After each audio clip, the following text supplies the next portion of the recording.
ધર્મયુદ્ધના રૂપમાં આવ્યું છે. તુલસીદાસજીને લખવું પડ્યું નિશ્ચાર કીસ લરાઈ બરનિસ વિવિધ પ્રકાર કુંભકર્ણ ઘનનાદ કર બલ પૌરુષ.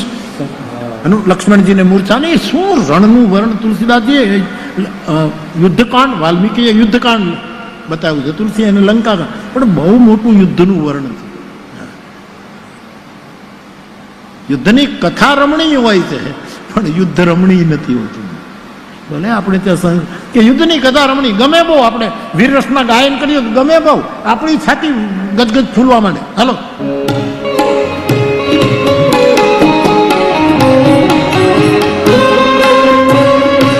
સામસામા મંડાણા છે સાહેબ. આ બાજુ રામ, આ બાજુ રાવણ. રાવણ રથમાં, ભગવાન રથ વગર. વિભીષણે આવી રામના પગ પકડ્યા. મહારાજ આને કેમ જીતા છે? મારો ભાઈ છે, પણ એના બળની મારે સરાહના કરવી પડશે. ભલે દુર્જન છે, પણ બહુ બળશાળી છે આ રાવણ, અને એમાંય તમે ઉઘાડા પગે આ રથમાં આને કેમ જીતાશે? ભગવાન રામે કહ્યું, વિભીષણ, જેનાથી વિજય મળે એ આ રથ નથી હોતા, ધર્મના રથ હોય છે. મારી પાસે ધર્મ છે, અને મારો મારો ગદાસાન.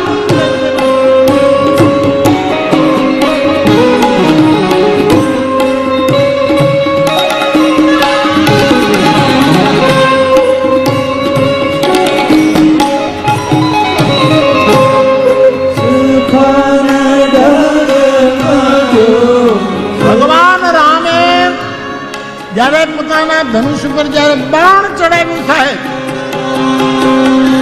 ત્યારે શેષ નારાયણ નો અવતાર લક્ષ્મણજી બાજુમાં ઉભા થાય, માથું ધૂણાવવા માંડ્યા. અને એ માથું ધૂણાવે એટલે બ્રહ્માંડ ખલભલી જાય. આવું યુદ્ધ મંડાણ. શેષ ફણ જગમગ્યો, શેષ ફણ જગમગ્યો, લંકા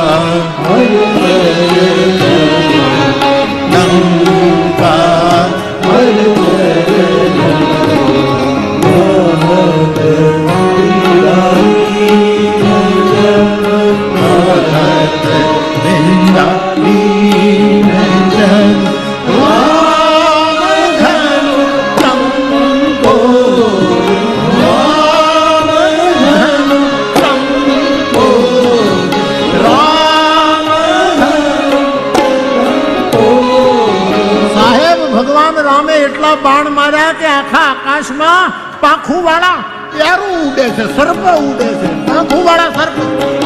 ત્યાં તો ઉછળે નાગ જેમ બાણ યુષ્માન માંજ ધનબાદજી શિષ્ય ઉડ, અને ફેલાણા રક્ત ધર્મ ભીતર ફેલી બાપડા હાથીને અશ્વદૂત, અને પ્રબળ ઘોર ચપાટ કેળે બંધર પડે એને સર કઈક ના ઝુંડ પડ્યા. અને સામ સામા ભડે વીર સંગ્રામમાં જોઈ દસ બાંધી જમ મેઘ ચડ્યા. સુરદેવ લક્ષ્મણ બાણ લઈ ખેંચ્યું, રાવણ અસુર પુત્ર હૃદય વાગ્યું. ચતો કટિકર ધણજને શીશ દીધા.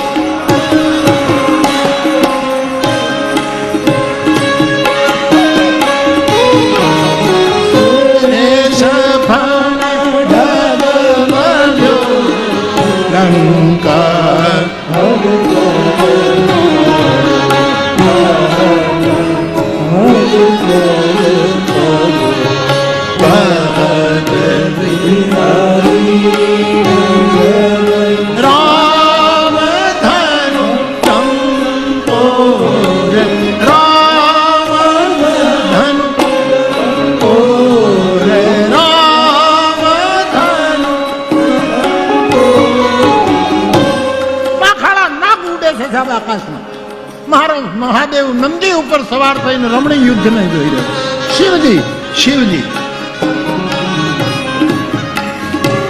શિવજી નંદી ઉપર આકાશ માર્ગે આવ્યા, અને લક્ષ્મણજી જે શેષનો અવતાર છે ને રામ બાણ ઉપર બાણ હતું, એમાં શિવજી લક્ષ્મણજીની નજીક આવ્યા. શેષ એનું ઘરેણું છે, શિવનું ઘરેણું.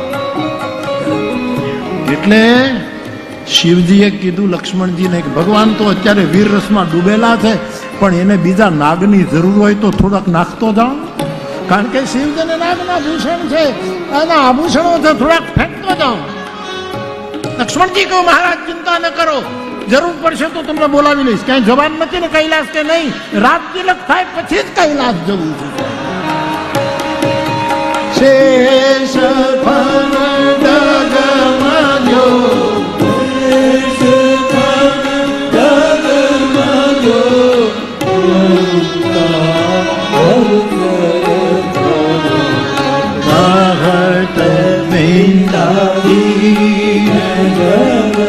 રામ ધનુ તંતો રામ ધનુ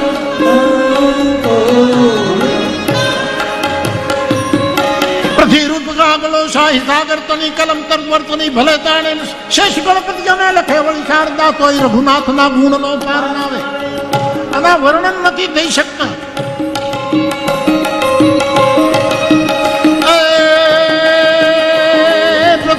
કાગલો શાહી સાગર કોની કલમ તરવર કોની ભલે કાવે શેષ ગણપતિ જને લખે વળી શારદા તોય રઘુનાથના ગુણનો પાર ના. સુરદેવ લક્ષ્મણે માન લઈ છોડ્યું રાવણ અસુર પુત્રને હૃદય લાગ્યું ત્યાં તો કટિકર ધડજને શીશ જુદા કરી ભેરી દળ શીશ મારું ગયું રામના ચરણમાં અને સંદેશો આપવા હું ભુજ આવી. આ હું હણાયો વીર લક્ષ્મણ તણા હાથથી મારા ભાગ્યમાં લખ્યું હશે.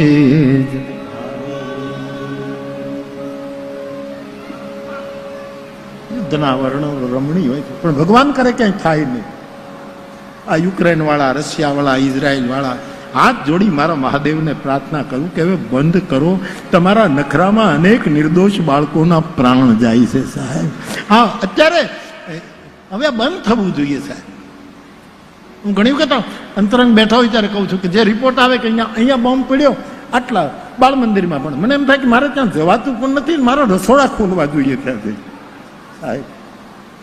પણ અમુક મંજૂરી નથી મળતી. મેં પ્રયાસ કરેલો, 52 ને 52 બધાને મોકલેલા મેં, અને એ વખતે જેટલું થાય એટલું તમે જેનો સંપર્ક થાય ને તો કોઈ ભૂખ્યું ન મરવું જોઈએ સાહેબ. જે ફોટાઓ આવે છોકરાઓ બિચારા ટીનના છબલા લઈ લઈને ભીખ માંગે છે, અને આ બધાને યુદ્ધમાં એને કોઈને ખૂટતું નથી સાહેબ. થંભી જાજો તલવારિયા, વિનોબાજી હાથ ઊંચો કર્યો. તલવારને ઘડનારા કાગબાપુએ લખ્યું, એ તલવારના લોઢાને ઓગાળીને તંબુરાના તાર બનાવો, તંબુરાના તાર બનાવો. હવે યુદ્ધની જરૂર નથી, બુદ્ધની જરૂર છે. યુદ્ધના વર્ણનો સારા લાગે સાહેબ, પણ કરવું નહીં. કરવું તો બાપ એક રાક્ષસ વીરગતિને પામે છે, અને પછી રાવણને ભગવાને 31 બાણ ચડાવ્યા છે. 10 મસ્તક, 20 ભુજા અને 31 નાભીનું અમૃત વિશ્વનું કલ્યાણ કરવા માટે પરિત્રાણાય સાધુનામ વિનાશાય ચ દુષ્કૃત આ જે વચનો આપ્યા છે એ બધા પૂરા કરવા માટે મારો રાઘવ 31 બાણ ચડાવે છે. લહલહાત જન વ્યાલ, જાણે લહલહાત સર્પો ઉડ્યા હોય. રાવણના 10 મસ્તક, 20 ભુજાઓ, 31મો નાભીમાં વાલી. આને ત્યાં અમૃત હતું, અને પછી રામામૃત નીકળ્યું. ભલે ખીજમાં નીકળ્યું, પણ કહા રામ, રામ ક્યાં છે? આવી રાડ પાડી રાવણે, અને ભાવથી કે કુભાવથી રામ બોલ્યો, પડ્યો, અને રાવણનું તેજ મારા રામમાં સમાઈ ગયું સાહેબ. જય જયકાર થયો. દેવતાઓએ પુષ્પ મંદોદરીને ખબર પડી, આવી અને રામની સ્તુતિ કરી. જાન્યો મનુજ કરી દનુજ પાવન દહન પાવક હરિ સ્વયં, જેહી નમત સુર બ્રહ્માદિ સુરપી ભજવું નહીં કરુણા. હું રામને પ્રણામ કરું છું. ભગવાન રામે વિભીષણને કહ્યું કે જ્યેષ્ઠ બંધુનો સંસ્કાર કરો. રાવણનો સંસ્કાર થયો છે. વિભીષણને પહેલા જ રાજ તિલક કરી દીધું હતું, પરંતુ ગાદી ઉપર બેસાડ્યા છે. અને જગતમાંથી દુરિતનો નિર્વાણ થયો છે. બધા પ્રસન્ન છે. આ વખતે સીતાજીને હવે પાસે લઈ આવો. જાનકીજીને અગ્નિમાંથી પસાર, મૂળ અગ્નિમાં હતા એટલે અગ્નિમાંથી પ્રગટ કર્યા, પસાર કર્યા એમ નહીં, પ્રગટ કર્યા. અગ્નિમાં છુપાઈ ગયા હતા, અંદર હતા, એમ જ બધા પ્રગટ કર્યા, પસાર કર્યા. અગ્નિ કસોટી નથી અહીંયા, અગ્નિમાંથી અંદર સમાઈ ગયા. છોકરો કોઠી આડો હંતાઈ ગયો, ક્યાંથી કાઢવો? ક્યાંથી છોકરો કોઠી આડો હંતાઈ જાય? હા,